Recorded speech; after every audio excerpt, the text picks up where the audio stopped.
everyone, and welcome to a special edition of ESPN FC. We are coming to you live from the Allianz Arena here in Munich, Germany, because in less than 24 hours, it's the big one in the Bundesliga, the Klassiker. Bayern Munich hosting Borussia Dortmund. We cannot wait for this fixture and talk about Avengers Assemble. Just look at the crew that we have assembled here. I'm Alexis Nunes alongside Stuart Robson, who's always dapper, and pitch side we have got Archie Rin-Tut, as well as Neda Manua and the great Didi Hamann. Now, Didi, you know I have to start with you because you have played in this fixture, and we know that Bayern Munich, they're leading the Bundesliga table at the moment. They're absolutely flying in the league, unbeaten. So no surprise that they come into this one as favourites. But why is this fixture still so unpredictable to call despite that?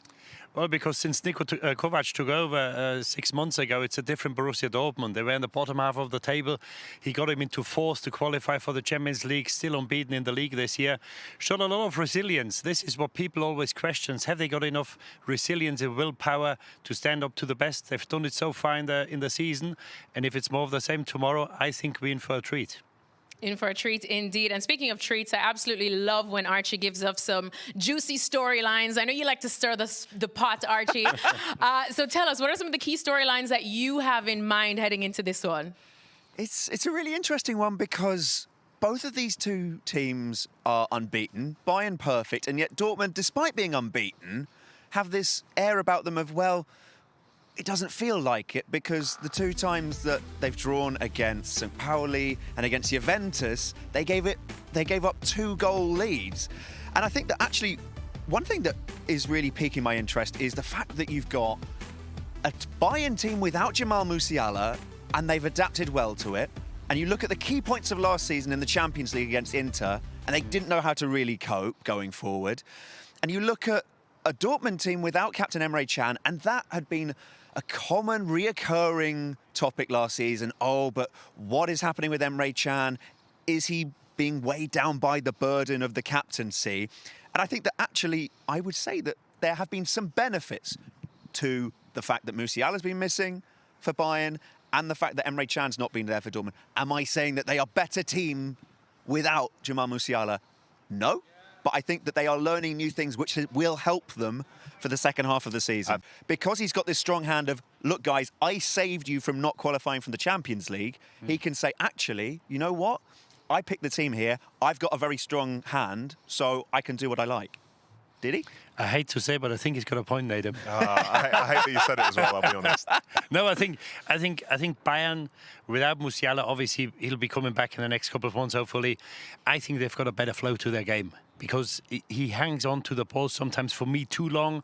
And with Gnabry, who's very rarely played the position because it was occupied, because Musiala played it, I think they've got a better flow to the game. In Dortmund's case, I think we've got that discussion for the last 2 or 3 years. He's been made captain a couple of years ago. Then he was out injured. He didn't bring him back straight back into the team. So that Emre Can is an ongoing discussion that goes on in football Germany. But I agree with you as well, because Schlotterbeck missed the last end of the season.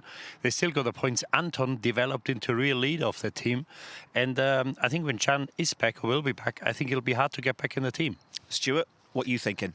Well, I go with the Emre Can view as well, because last season, before Kovac took over, Emre Can was playing at times in a back three. He'd go back from the holding midfield position into in between the two centre halves, and it caused major problems because he can't run. So when they lost possession, they had 3 players that quite often weren't very mobile, couldn't run, and they were easily counter-attacked. And I don't think that Emre Can bought them that much in possession. He wasn't a midfield player that got on the ball and sprayed his passes from one side of the field to the other. He was more of a defensive midfield player that can't run. And when you can't run, you've got a problem when you've got your 2 fullbacks, as it was under the previous manager, high up the field, and just 2 centre-backs, and you've dropped in between them. And that has been rectified with him not in the side. They look much more solid, they look far more disciplined, and they look a better team all round. Nadam, have the guys convinced you now with their arguments? Because I know you were a little bit on the fence there. On the fence? No, I just wanted an explanation. I don't think Archie should be allowed to just say whatever he wants and not explain it. But I think since Didi has agreed with it, I'm very comfortable taking that side as well. Fair play. All right, well. Fair play.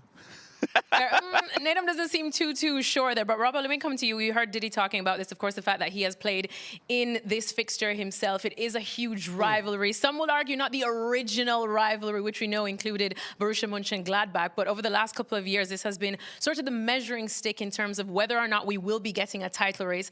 Bayern now 4 points clear at the top of the table, but Dortmund always trying to keep pace with them now. Even though Bayern go into this one as heavy favourites, do you feel like it still is a tough one to call? It's tougher to call this season than it would have been last season, although there were two draws. But because Bayern are playing some exceptional football, they're scoring lots of goals, and they're a better team than Dortmund. Dortmund, to get anything out this game, will have to be at their very best. Niko Kovac will have to get his tactics absolutely spot on, and every player will have to play to his maximum. You know, and they've got to cause problems. They've got to be good defensively. They've got to be disciplined. The front players have got to cause all sorts of problems on the counter-attack, which I'm not sure they're always going to do. So you still would say that Bayern Munich are favourites, but I think this will be a much closer game than it has been maybe in a couple of other years. Archie, and if we're looking at it from the Dortmund perspective now too, if Dortmund are to actually take the game to Bayern, how do they do it? How can they get a win out of this one? Because if we look at the last, I think, 26 Clásicas, well, they've only won 4. One thing I think that's started to go in their favour has been luck here in the past 2 seasons. There have been some moments in the game where I've thought, when Valdemar Anton lobbed the ball over his own goalkeeper and it hit the bar last season at 1-0, I would have thought, in previous years, that's going straight in. That when there's a VAR check, when Dortmund won here by 2-0 in the 90th minute, I don't care how offside it was or wasn't, that would have not counted for them. And I think that these little mental things start to play a role in a player's mind. But I think it's also dependent on what kind of team that Niko Kovac picks tomorrow. Will he go with a midfield 5, perhaps, maybe going with Pascal Gross and taking out one of Karim Adeyemi or Maximilian Bayer? And on the right-hand side, one of the biggest winners for Dortmund so far this season has been Jan Couto in the right wing-back role. He really struggled to adapt after arriving from Girona last season, and yet now wing-back is the role that he was brought in to play. And I think that that is really crucial to Dortmund's evolution. So I'm interested to see how that works on a tactical level. I think from my standpoint, I'd like to ask you two, from the mentality from Kovac, would he be coming here to not lose or coming here to win? Because surely that's going to affect the team selection, no? Well, I think one thing he did do since he came to the club, because they were 11th in the league last year when he took over in February or March, and they got 20 points out of the last 8 games. They won 6, drawn 2, which made sure they got into the Champions League, finished 4th. So I think what he did do since he got there, he instilled belief into the team, because there was always one thing, because sometimes when you saw Dortmund playing these big games, afterwards you said, well, they lost the game probably before they started because they didn't believe they can get a result. So one thing is for sure, regardless who he picks tomorrow, they come out tomorrow out of the tunnel thinking and knowing we've got a chance to get a result. I probably favour the option with Bayer and Adeyemi, because I think you need pace when Bayern's been so dominant in the first 10 games, 12 games of the season. The reason why I think Niko Kovac is well suited to this task is the very reason why he didn't suit Bayern Munich when he was here as a coach, which is he prefers to be in the underdog role. That's why he, despite winning a double in his first season, he was out already by November of the following season. And that is something that I think suits Dortmund for this task tomorrow, because they will be underdogs, they will have less of the ball, but Niko Kovac relishes that. And most of all, I think most impressively, this is a team where I would say the word togetherness has not been the buzzword whenever you've looked at them. Sometimes when they beat Lille in the Champions League last season and I saw the players celebrating, they weren't even celebrating as a group. And if you've got a team that is not a group, how can you expect there to be discipline? And I don't say, oh, wow, it's all, you know, flowers and sunshine now for Borussia Dortmund. I don't see loads of that. I still think there's a lot of improvement to be done, but there's more of it, and there's enough to give Dortmund belief that they can come here and get a result. Yeah, I think I agree with sort of things that the two of you said there, and I think there are different types of players, and some do relish the chance of being an underdog, like the manager. I think when you come out to a place like this, probably 99 times out of 100, that's exactly what you'll be. And in terms of how Diddy would go for Adeyemi and Bayer, as well as Gross up there, is you just don't want to be in a position where all you're doing is defending. And when you have no outball, you have no threat, you have to find a way to keep the opposition honest, no matter who they are. And I think with that speed, you'll take a couple of transitions, and before you know it, maybe Bayern are doubting themselves. But I think if you set up to just be defensive, I think the game will essentially pass you by, and the quality that Bayern have, if they take the lead, like, what happens next? Well, what I would say is that you'll see how Dortmund are going to approach the game by the back three. Now, if the back three for Dortmund say, OK, our wide players, Bensebaini, who's on the left-hand side, will go up against Elise. And on the right side, Anton will go up against Diaz. If they do that, they've come to make it a real fight. They're going to try and outnumber them in midfield. They're going to stay with the three up front, and they're going to make a game of it. If they say to their wing-backs, you come back and mark Diaz, and you come back and mark Elise, they're going to have two centre-halves free, doing nothing. So they're going to be outnumbered in midfield. They're not going to have enough of a threat going forward. So that's going to be the key for me. Right from the early stage of the game, who is going to pick up Bayern's wide players? Is it going to be the central defenders going wider or the wing-backs dropping deeper?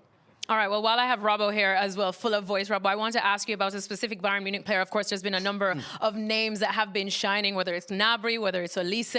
But the one that is shining the brightest, no surprise, is Harry Kane. Once again, it seems like he's just tumbling goal-scoring records for fun in this one. But we're also not just seeing him putting the ball in the back of the net, but he's also becoming a lot more creative, more in terms of that playmaker. But this is. I'm sorry to have a go at Archie. I know Archie believes this is the case, that Harry Kane Harry keeps coming deeper and deeper and deeper. Did he ever watch Spurs play? Harry Kane dropped into midfield most of the game and set up a Song who'd made runs. When he first came to Bayern Munich, that's what he was doing with Leroy Sané and Gnabry when they were playing in wide areas. He came short, he got on the ball and turned it into the space, and people ran onto it. This is nothing new. I know Harry Kane said... You don't feel like he's hit another level? No. Oh, he's hit another level in terms of his fitness. He looks sharper this season. He looks a better player this season, not just a goal scorer, but his actual position isn't any different to what it used to be. He did it at Tottenham, he's done it at Bayern, and he's doing it now. That's not the issue. Archie? I know what you tried to say, Archie. I don't believe I said that he'd never done it before. I think the point is he's doing it more at Bayern than ever before. No, it's wrong. It's not. It's not wrong for what he's doing at Bayern. But it's wrong for what he was doing at Spurs. And when he first came to Bayern, he was dropping a lot deeper. About Spurs, and other players were making runs beyond him. If you think of the first game he ever played, the league game against Werder Bremen, I think it was, and he came short and he spun the ball in behind. Leroy Sané made a run from outside to in, and they did that for the early part of his career at Bayern Munich. So the dynamic is exactly the same as when Jamal Musiala was here then, was it? In terms of Musiala had freedom to run beyond him, he did it on many occasions. There is Harry Kane with Serge Gnabry there. But Harry Kane came shorter. But it's the wide players that we're talking about making runs in. Serge Gnabry can do it from that position, but it's all the players have to make runs beyond it. And Harry Kane has always come deep to set up the play. There's nothing new, and that's what we were saying. Has he changed his game? No, he hasn't changed his game. What you're trying to now say is that Bayern have changed their game because of it. And they've got different players making the runs. I don't think that's the case. If I could be the third party here. Yeah, go on. I think from what you were saying, this was part of the discussion when we talked about almost like addition through subtraction. Yeah. And I think the tendencies that Musiala have are different to where now, as you said, Harry Kane finds different spaces which maybe would have been taken up by Musiala in times gone by. Exactly. But that's fine.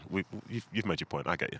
All right, well, we'll just leave it right there. Plenty more of this discussion and more when we actually have the Classica. Like I said, less than 24 hours away now. Make sure to join us before. We have a whole hour of a pre-show as well. Some very special guests along with the usual suspects that you see here. It is Bayern Munich against Borussia Dortmund. 11:30 a.m. Eastern time is when our coverage begins, so please join us. Talk about La Liga for a little bit, shall we? Because before the Classica, Barcelona will be in action up against Girona, and they have a little bit of bouncing back to do after they were absolutely walloped by Sevilla before the international break. But it's not good news for Hansi Flick and his men because they have a whole bunch of injuries. They're going to head into this game against Girona pretty banged up. I mean, Rafinha still out, Robert Lewandowski now joining that list as well. It looks like he'll be out for about 4 to 6 weeks. They're still without Joan Garcia. Good news is, though, Lamine Yamal should be back for this one. But let's talk about Barcelona a bit closely, Robbo, because as I said, they have some bouncing back to do. You look at the injury list as well, but you still feel like they have enough to beat Girona, who are struggling at the bottom of the table there. However, their confidence surely must have taken a hit after that game against Sevilla. Yes, I'm sure it has taken a hit. They've got the injuries as well. But the confidence will be down because the system that worked so well for them last year is looking fragile now. Last year, and you have to commend Hansi Flick for playing it. It was a brave decision. We're going to play offside. How to get Barcelona, especially with that high line. But please explain to me why he's still so stubborn with it. He doesn't seem to want to change. Did he? I don't know. Well, I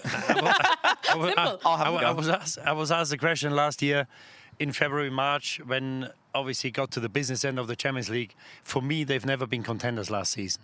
if you defend, as Robert just said, on the halfway line, it's impossible. And they played in the semi-final. They were lucky that Inter knocked out Bayern Munich. They play an H in Inter Milan side. They've got 4 or 5 players past 35. They conceded 5 or 6 goals over the 2 legs. And obviously, we've seen a very one-sided game here in May, or the 1st of June. Paris in the final against Inter.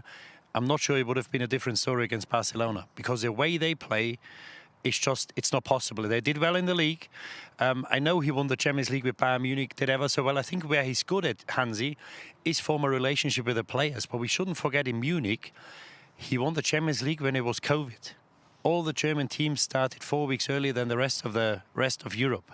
Leipzig got into the semi-final in Lisbon at the final tournament. Got the job at the national team, didn't do too well.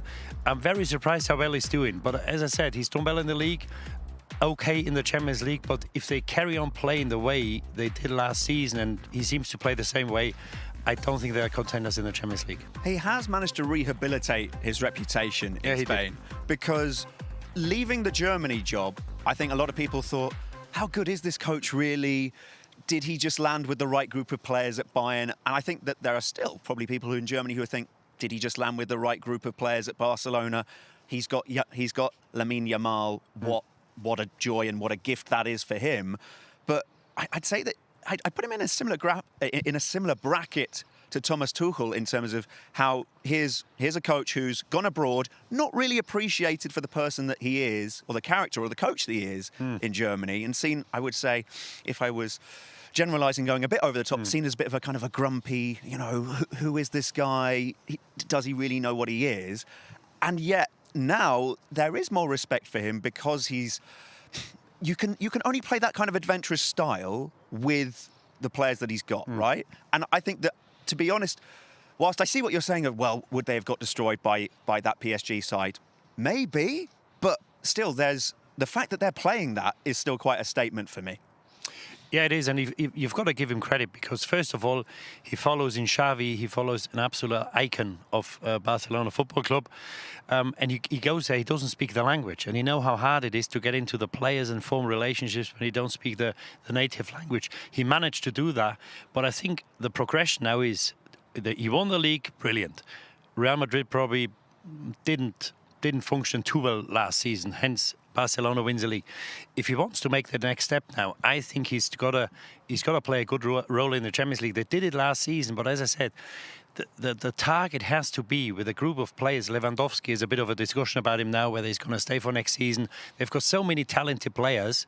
You've got to try to win the Champions League, because you only get so many chances. And the way they're playing, I don't really see that. So how would you change the way they're playing? It's the same for you as well, Robbo. Do you want them to just drop off? Is that all it is? Is that the only thing that they need to do to be successful enough to believe that they could win a Champions League? Well, I think you can't play an offside trap at the halfway line. It's not going to happen. Well, this is interesting, actually. So to sort of go against the narrative a little bit, at the start of the first third of last season, they were being celebrated for how many offsides they were catching teams out for. Right. And this is a team, say, I remember a game last year when they were playing against Real Madrid, and Mbappe was off probably 10 times in this game itself. 9, yeah. Literally, it was so many times. And the critique was more about Mbappe says, he should just do this, should just do that. But as the season went on, you'd hear opposition players talk about how they knew it was coming, but they couldn't do it the way that they wanted to when the game actually came. And I think some of the practice, it can lead to one thing, but when you see it properly, I think it is different. And I think my concern from a Barcelona standpoint isn't necessarily about the line, which is high, which would make every defender sort of feel a bit uncomfortable as you see it. Why is there not more pressure on the ball higher up the field?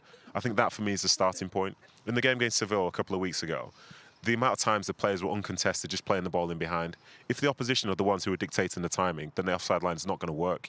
If you can be Barcelona and really apply the pressure to make them essentially, mistime some of the passes with the attackers and the midfielders, the defenders and so on, then before you know it, they have all those offsides again. And this is a side that won La Liga, so clearly it's not the worst system in the world. You're absolutely right, Nedum. The pressing at the front has to be absolutely perfect. They've got to make sure nobody has time on the ball to pick those passes out. But if that's not the case, then the defenders have to see that and say, well, we can't press the ball now. We can't run up. Never have I worked with a team or seen a team play that actually run up to play offside. Usually you let people run offside. You hold your ground and let people run offside. Barcelona actually run up to play people offside. And they can't do it now because there's not so much pressure on the ball. There's not had the sort of the continuity of the back players, the two centre-halves all last year were the same two, so they knew how to play it. So they have to see the danger. You squeeze up to then drop off, so that when that ball's played forward, you're then going back in to defend it. At the moment, they're still coming up as the ball's being played back in behind them. So the players that are running through, not only 2 or 3 yards away from you, they're 15, 20 yards away from running 1v1 against the goalkeeper. They've just got to make better decisions as a back four, and the coach has got to instill that into them. All right, well, like I said, some bouncing back for Hansi Flick and Barcelona to do. It will be on ESPN, that match. They are playing against Girona right before the Clásico, so make sure to tune in and join us 30 minutes before for the pre-show. Plenty more La Liga on ESPN coming your way, as well as Real Madrid will be in action away to Getafe on Sunday. Have a look at the standings. Liverpool on top. Well, actually, Liverpool no longer on top. They're in second place, just 1 point behind Arsenal, and they are hosting Manchester United, who you'll find them down in 10th position, and that is the big one in the Premier League. This is always a game that we look forward to, and of course we know that Liverpool, despite the fact that they have lost 3 in a row, Robbo, they will go into this one as favourites. However, if you do look at the stats in the last couple of games that these two have played at Anfield, Liverpool have only won twice. There have been a couple of draws, but that does include a 7-0 thrashing. So what on earth can we expect from this game? Well, we can't expect too much from Liverpool at the moment in terms of how they're performing, because they haven't performed very well all season. They're second in the table, a little bit luckily, because they've won games late on in matches, but they haven't played consistently well. The new players that have come into the side haven't played consistently well. Now is the time, after the international break, for some of those players to start performing, and they've got to start performing quickly and get the crowd on their side as well.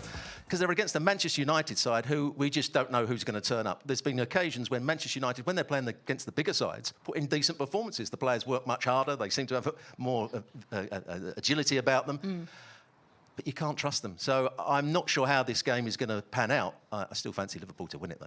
All right, so Robbo fancying Liverpool to win it, and that happens to be one of Diddy's former teams. Diddy, I'm going to come to you for this one as well, especially about a certain man that we've been talking about a lot this season, one of the big money signings that Liverpool brought in, and that's Florian Wirtz. However, we were waiting to see when he will finally recreate that form, or at least shine as we saw when he was part of Leverkusen. He's not quite having that big instant impact that many of the Liverpool fans would have wanted to see. So when is it going to come? Well, I hope soon. When he joined Liverpool, I said he's too good to fail. But it's been 9 or 10 games now, and I just wonder when the button drops, because it's been too long. He's not in an assist. He's not scored a goal. And what I don't like about Liverpool at the moment, I don't really see it getting better in the next 3 or 4 weeks, because there's not one thing where you put your finger on it and you said, well, if you change this, then I think we get the best out of the team. We get the best out of certain players. At the moment, he has to work really hard when they're tracking back, which is fine, but obviously that's not the reason he was brought to the club. And I think sometimes he loses a bit, or he misses a bit of concentration and maybe stamina when he's got the ball to make these dribblings or to make them decisions and play these killer balls to score goals. So it's been very disappointing so far, I've got to say. I think the way the team plays doesn't really help him, because they haven't really control over games.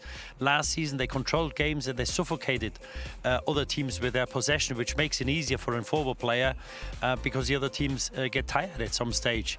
The form of Salah probably doesn't help him either, because I think Salah is not the player he was 4 or 5 years ago. He found it hard to score goals from open play from Christmas onwards. So I think there's quite a few question marks. Kirk has been struggling. Konate has been struggling. So I think there's quite a few players who underperform at the moment, which leads to a team that's not being balanced, that finds it hard to control games. And as I said, I don't really see where the improvement's going to come from. And I admire Robbo's confidence in Liverpool, saying Liverpool's going to win. I think it's a tough game against on Sunday. And if you ask me now they're going to win, I say probably not.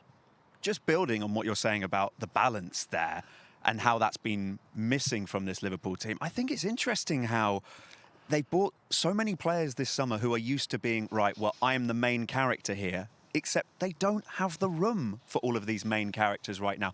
Once they'd got Ekitike, did they need to go and get Alexander Isak as well? Because as Didi, as I've heard him say before, having 2 number-1 strikers, is that a great idea? Okay, so if you go to the point where they brought Ekitike in, then who were their forwards for the season? Do you remember them? Wow, you've got... Nunes was still there, probably. Nunes still No, at the Nunes. time? I think Nunes had gone. Well, you got... Are you counting Salah? Yeah, count Salah. You count Salah, Gakpo. on top of that, not many bodies. And that was the point. That was the point. I think as they went into the Community Shield, for example, they had all the starters out. And would you include Szoboszlai? No, I wouldn't do that. They had all their starters out, all the new signings, and it looked great. But then as the game was progressing and they wanted to make substitutions, before you know it, you saw a really young bench. And at that time, they had 1 or 2 players come back from injury, for example. But they were light in that department, you know, for several reasons, as we know. So to go for Isak, is the fact that it's Isak and he's such a big name and such a big price tag? Or is it a case of they've brought somebody in who's going to help that forward line because they didn't actually have the depth there at all? He wasn't pro there for a... I don't know. It's a squad player, didn't he? No, he's definitely a squad player. I know. He's definitely a squad player. Yeah, no, but I think Archie makes a good point because last year, obviously, tragically, they lost Jota, and in Diaz and in Nunes, they had hard-working players. And we see Diaz here.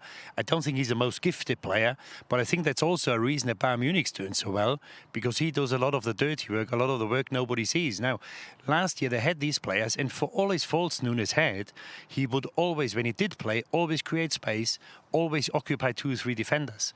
Now, as you say, now they've brought these guys in. They want to play. They want to play with the ball. They've been the top players in their clubs. They come here to play. But obviously somebody has to do the work. And at the moment, it doesn't seem to happen because they've got too many players who want to shine, but they don't get the balls to shine because the team is not balanced and they don't have control of games. You know, you're saying that Wirtz, you were saying earlier that Wirtz probably only got 4 or 5 games and he might then be left out the side if he doesn't start to perform.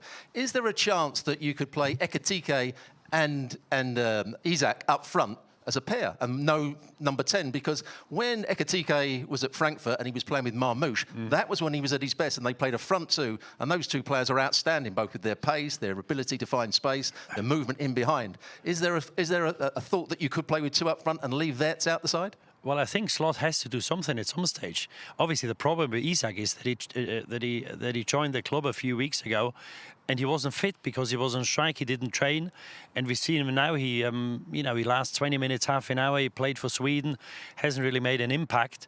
And I think at some stage there might be an option for Slot to play with 2 up front.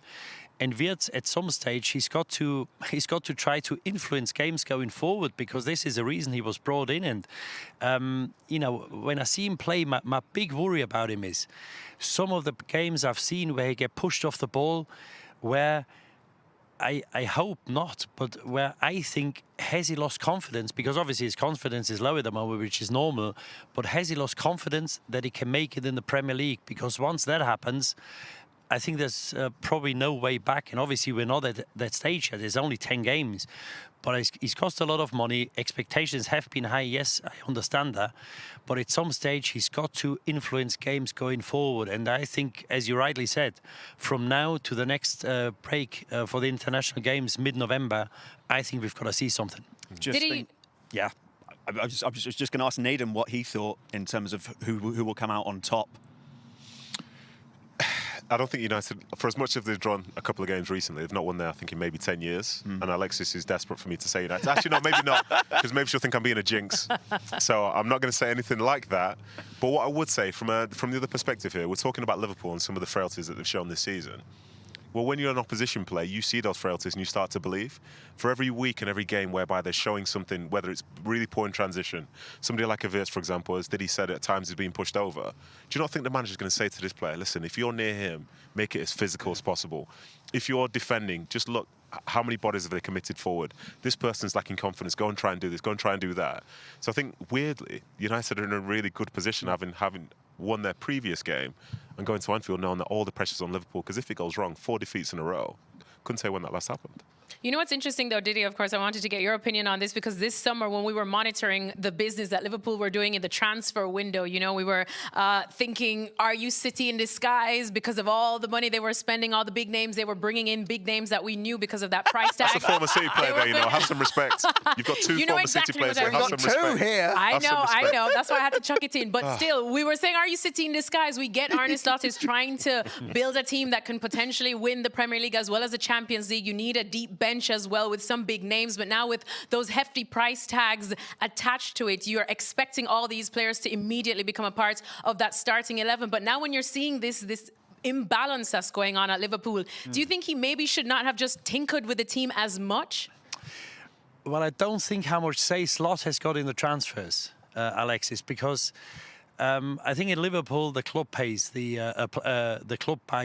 players, and I think the club saw an opportunity, as you say, City on a decline.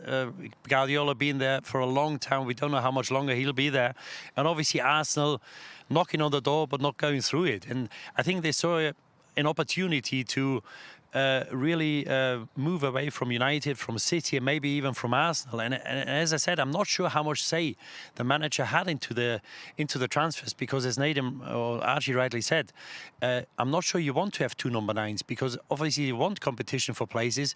But if you've got two star players and you can't play them both, at some stage you might have to. I'm not sure this is a situation a manager really wants. And I think if you speak to people in Liverpool who are in leading positions, obviously the expectations were different, and I don't think they saw coming what has been happening for the last 3 or 4 months, because everybody thought, well, this got to be the team to beat. Now, you're after 7 or 8 games, you're 1 point behind Arsenal, and you beat them at home in a game you probably were fortunate to win through a wonder goal from Szoboszlai. So I think things have to happen and change quickly at Liverpool. I'm not sure they will, but I think the manager is really under pressure for the first time. It was all well last season. It's easy to give interviews and press conference when you win. And he's been a bit thin-skinned, because a couple of times he was going on about refereeing decisions in the Champions League. He said if we had this referee this week, we would have won the game. So these are things he didn't do last year. So maybe he's on a bit of pressure. Hopefully it'll change soon, but I think they couldn't have a tougher game, as Nathan rightly said, on Sunday. Yeah, I mean, the interesting thing, hindsight's a great thing, isn't it? Because, you know, at the beginning of the season, when we saw Frimpong go there, you thought, what a great signing that is. You know, they've lost Alexander-Arnold. Conor Bradley's a good right back and can fit in there. But if they want to play more expansive, you know, Frimpong has done that brilliantly for Leverkusen over the last. You look at Ekitike, you saw him play for Frankfurt, and you thought that's a great signing as well. The best left back in the league last year, everybody told me, was Kirkes. So he's now gone to Liverpool and doesn't look any sort of player whatsoever. So these are all, and Wirtz, we all said was going to be a top class player. Hindsight's a great thing. They just haven't been able to form the right combination. That's been the problem. The players, I think, are still excellent players. Isak, maybe I've got a slight doubt about him. But the other players, I think, are excellent players and excellent signing. They just haven't been able to get the right balance. And that's the problem that Slot's got with him for the next few weeks. Well, as Nathan pointed out, begrudgingly, we do know that Manchester United have found a way to kind of raise the level of their game, especially in these kind of fixtures, Robbo. How do they do it in this one? How can they get something out of this? Well, they've got to first of all defend really well. The back three, you've got to make good decisions when to drop off, when to squeeze the ball. They've got to make sure the midfield don't get overrun, whether that's putting another player in there or whether it's getting one of the front players to drop into midfield when Liverpool have the ball. But they've also got to make sure that they're a threat on the counter-attack. And the wing-backs have got to get high enough to get balls played into the front players. They've got to get enough quality. If Liverpool want to go and press the ball from the goal kick, Chelsea tried to do that against Manchester United. Manchester United played beyond it, and Šeško did quite well at holding up the play and flicking balls on. But the key player for me on the counter, Mbeumo, I think he's been excellent for Manchester United. You know, he's been one of the successes. So hopefully he has a good game. All right, well, we'll see exactly what happens here. About at least a German who is now in charge of the Three Lions of England, and that's Thomas Tuchel. And guys, he had some interesting comments to make recently. Let me pull up his quotes. He said, in terms of England being challengers for the World Cup next year, he said, well, I consider Brazil and Argentina and Spain as the top favorites for the World Cup. So this is my point of view. We will be the challengers, and first we have to qualify.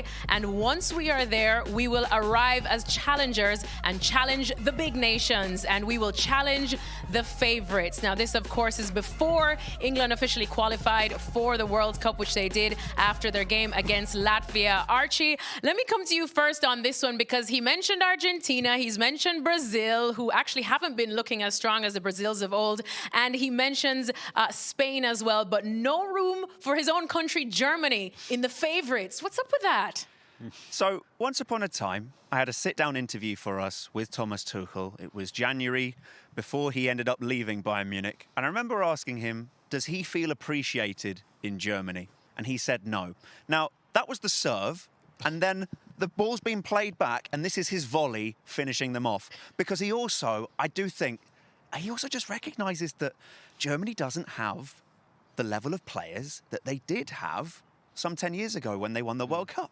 This is a different generation. And the thing is, I think that Bayern Munich actually fall into a bit of trap sometimes when they're like, we want to have the best German players. Do you want to have the best German players right now? When I would say that they are not a match to what Thomas Tuchel is saying. This Germany team, you've seen it with what happened with great coaches in Hansi Flick, Julian Nagelsmann I would include in that. Like, they can't do what they want to. And I think that it's about this Germany team accepting the fact that they are not as good as previous generations, and they're going to have to do things that they don't usually do at their top clubs, which is work. Did he? Yeah, no, I think he had every right to leave Germany out at the moment. I don't think we are contenders. We've got to qualify first. About 6 or 8 weeks ago, we lost to Slovakia away from home. We've got a final against Slovakia at home, not in a few weeks' time. And yeah, I think there's, at the moment, you know, we'll probably include France and Portugal. So I think there's probably, and England. So there's probably at least 5 or 6 nations at the moment that will go to the World Cup next year better equipped than us. So yeah, I wouldn't blame him for the comments he made. Rob, would you agree? Absolutely. I mean, Germany at the moment aren't one of the top teams. But what they did many, many years ago, they had a look at themselves when they weren't doing particularly well. They had a couple of bad tournaments, and they rebuilt the way they played. They rebuilt the academy system. They made sure that the players they were bringing on became better players, better equipped to play at international football. Germany will do it again because they are a great footballing nation. They will get the coaching right at some point. They will have a look at themselves. They're not a country that say, we're great, and won't look at themselves. They're going to look at themselves and change the things they need to change. It won't happen this World Cup, but it might do in a couple. Nadam, I know you're exactly a pessimist when it comes to England as well. Do you think this is mind games from Thomas Tuchel, or England right up there with the favourites alongside the likes of Spain and Argentina? Alexis from the top row there. Where's that come from? Hold on a second. I think the Argentina side of things, yes. I think you can see the quality in his England side as well, and the fact that they've qualified, they've not conceded a goal. And some people say, well, you've played this team and that team and so on. Like Diddy himself, he's talking about Germany losing to Slovakia. England have basically dominated their qualifying campaign, and they're a side who are looking to sort of redeem themselves after losing in the European Championship final just a year ago. So I think it's fair that he mentions that team. In terms of European teams, he could have mentioned Spain. You know, the team that... Oh, he did mention Spain. He could have mentioned France. You know, the team that were in their last World Cup final. But ultimately, maybe he's trying to have a little jab at Germany, and, you know, more power to him. Get the English guys on side. I think for the first... Germans are getting used to the fact that they go into a tournament with low expectations, because there's a German word which was Turniermannschaft, meaning tournament team. No matter what happens, no matter how bad things have been, we always get it right at the right moment. That optimism has gone, and there is no real fervour around them. I think it could help them, but I don't think it's going to help them win it. Oh, look at Archie there dropping some fancy German on us, always trying to show off that he knows another language. Don't worry. We're up That's there because too. Derek's not here. That's because, oh, wait till Derek Ray returns indeed. And he will be returning tomorrow on the call for the big one, the Klassiker, right here. It all goes down. Bayern Munich against Borussia Dortmund at the Allianz Arena. And it's on ESPN. We will all be back. Please join us there. We're going to have a lot more fun, a lot more debate as well, and plenty of exciting football action. But that's all for our edition of ESPN FC.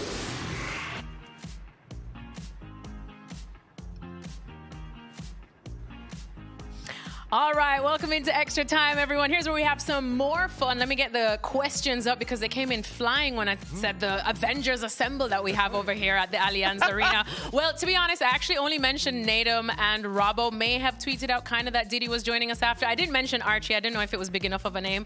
Just kidding, Archie. Just kidding, Archie. I've got the longest name of you all, okay? So you can back down. And I'm still struggling to pronounce it. All right, let's get into the first question now from Brian. He says, hi, Alexis. Please ask Stuart, why is Vincent Kompany not really getting the credit he deserves, given how he was almost a desperate choice for the job at Bayern after failing with Burnley? Does he not deserve to be ranked as one of the best managers currently in the world?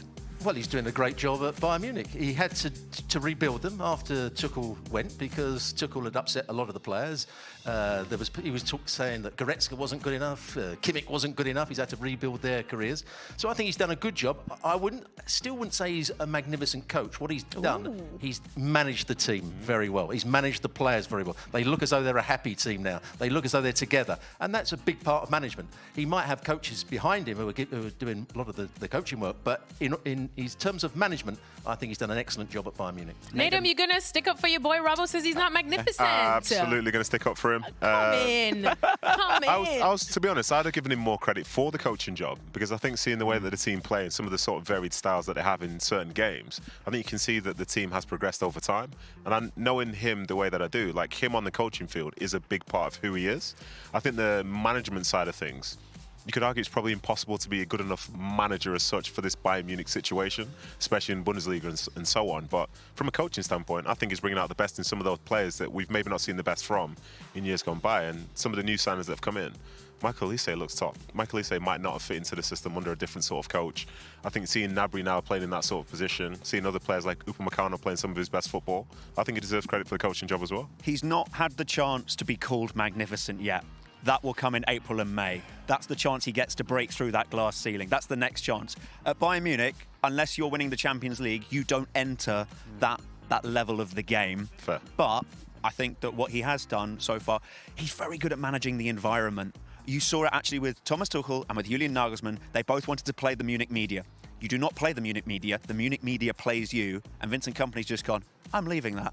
I have experience of what a big club is like in terms of working, of having been at Anderlecht. He knows what that's like in terms of in Belgium. It has a similar status as Bayern does in Germany. And I think he's done well. Did he?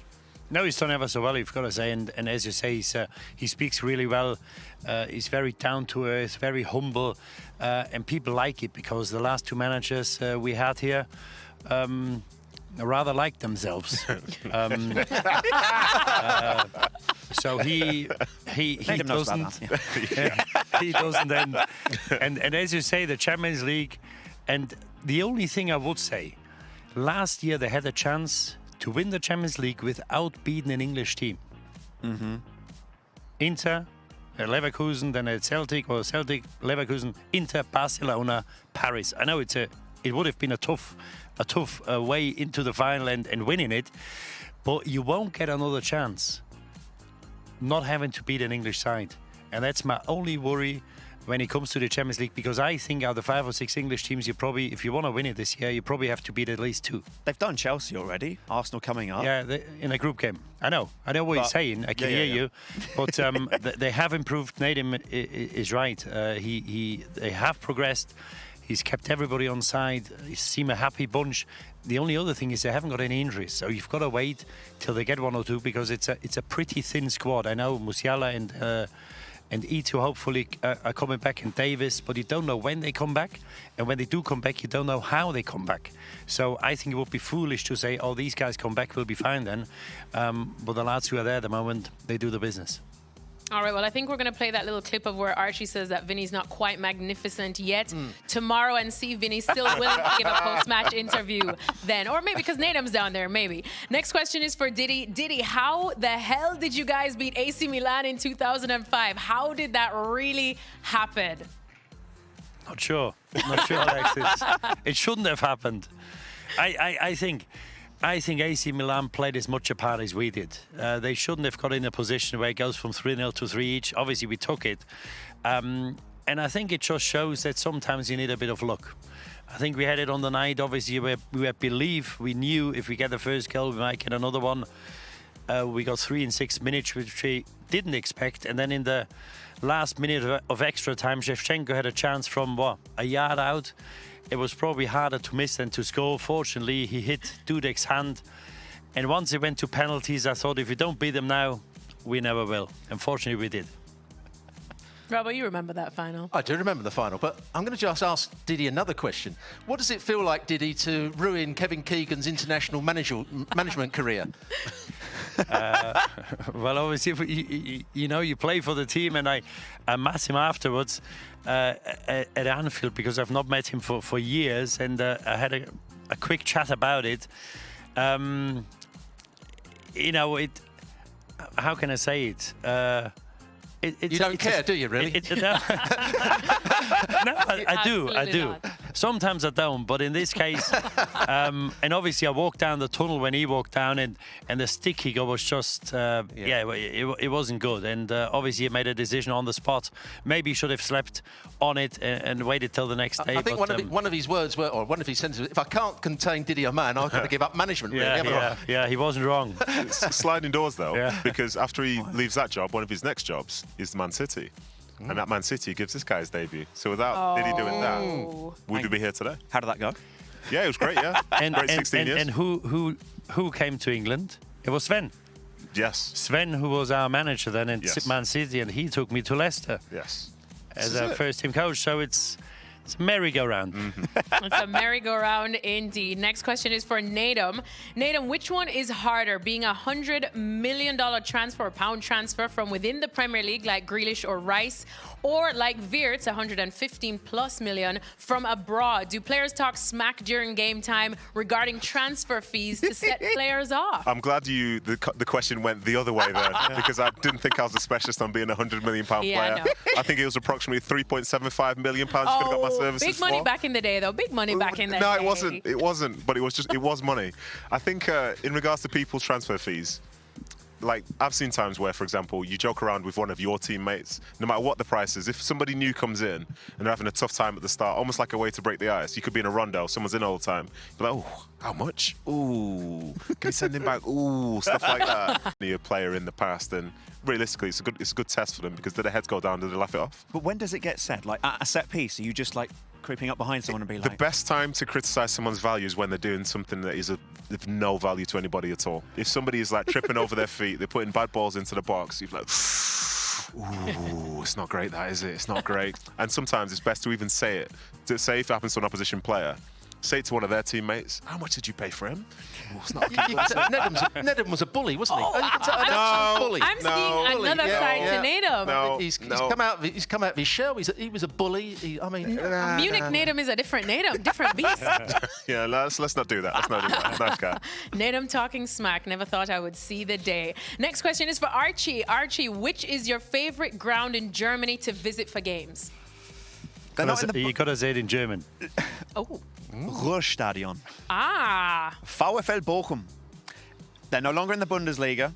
They will be back, hopefully, but I am a big fan of a rickety old stadium with old-style floodlights and why the place rocks when it is full. When it's half full, it is absolutely buzzing. Look at the smile on Diddy's face. Diddy knows what that place is like. Now, it is special. I just wondered how we get Herbert Grönemeyer into your answer now. Because the guys probably wouldn't know him. How am I going to explain in 10 seconds to you that Herbert Grönemeyer, one of the famous sons and musicians of the Ruhr Valley, has this famous song where they sing about Bochum and how, look, it may not be the prettiest city, but it's our city and we love it, and it's one of the best anthems. And if you've not gone to Bochum yet, then you need to. No, I agree. When Archie said it, if you're there and they play their song, because it's obviously called Bochum, where he's from, when they play that song 10 minutes before the start of the game, the place is bouncing. Chills, literal chills, and also the currywurst that you get there. We're talking about chopped up sausage. Coach Mike, next question, Lex. Come on. Whoa. Enough's enough. We're talking about Bochum. chopped up sausage with like this kind of like ketchup-y gravy. Ooh. So we need to get you some of this on your next. Why not? What's this about? Classica's only for me. Like, I don't know if ketchupy gravy No. is on my list of favorite things I'd I'm like to gonna say try. that's- Yeah, At yeah. the same time. So, Turns out just that's what we're having for dinner tonight. Lovely, lovely treat. Next question is for Natum again. It's more of a statement. Natum, Bobby Zamora called you the strongest player he ever played with. Questionable. What did you see as your best athletic trait? Your speed or your strength? It's got to be strength. What about his skill? Yeah, Have you good seen one, his good one, arms? Come Robert. I think from when I was younger, it was definitely my speed, like the strength part of it. Pound for pound, however, most people that you play against are pretty strong, and it's more so about how you use it in any particular moment. Like some of the smaller players that you would see, looking at the likes of like an Aguero and a Tevez and so on, they could push anybody over if they get their balance right. Whereas from the speed standpoint, the trouble it could get you out of, the sort of recovery speed that we see, for example, with say Kyle Walker at his best years at City. City had that sort of safety blanket because they knew he could get back into position. Whereas the players who don't really have it, you can't get in the gym and all of a sudden just be a lot quicker. Nedum, you were the same age as Micah Richards. You played in the under-21s with him. Who was the quickest? I was quickest. Oh, okay. It's not even a question. What you don't know, Robbo, is before I turned pro, I used to do athletics. I was second fastest in the country. Wow. 7 meters for my age. So yeah, a lot of people said you were really an athlete that played football rather than a footballer that was a good athlete. Do you know what? I'm going to take that because it's from you, okay? I'm going to take that. Come on, Nate. From you. Bite back. See you Bite later. back. We'll discuss You it. need No, to bite no, back. we'll No. discuss it later. We'll discuss it later. Munich I'll meet you in the Natum tunnel. bites back. I'll meet you in the tunnel. I'll meet you in the tunnel. It's like a second coming of Roy He'll Keane say versus something to Patrick you Vieira. first, though. He'll whisper something in your ear first to just kind of get you thinking. Like, Yeah. Of course. It's always the way. We found that out. Yeah, it's always the way. All right, well, just like that, we're on to our final question because Robbo and Natum have a date in the tunnel after this. Who is the biggest loss for Liverpool? Let's go to Diddy first for this one. Alisson, Konate, or Gravenberch? Well, he won't be Konate the way he's playing at the moment.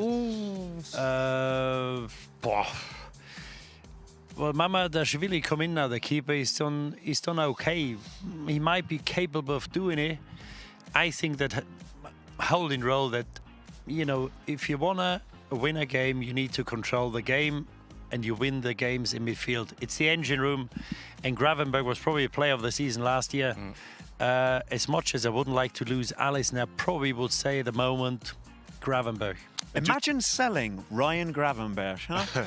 Imagine doing that. Oh, imagine a defensive midfielder saying a defensive midfielder is the most important person you're missing for a team. Nedum. Crazy times. Yeah. Diddy's absolutely right. The game is won and lost in central midfield. They're the most important players. Forget the forwards and the defenders. It's midfield players that win and lose games. Stuart, I didn't say that I disagreed. I just said it's interesting that it would come from Didi Hamann. I didn't go as far as to say if you've got a good midfield, it doesn't matter who plays full back.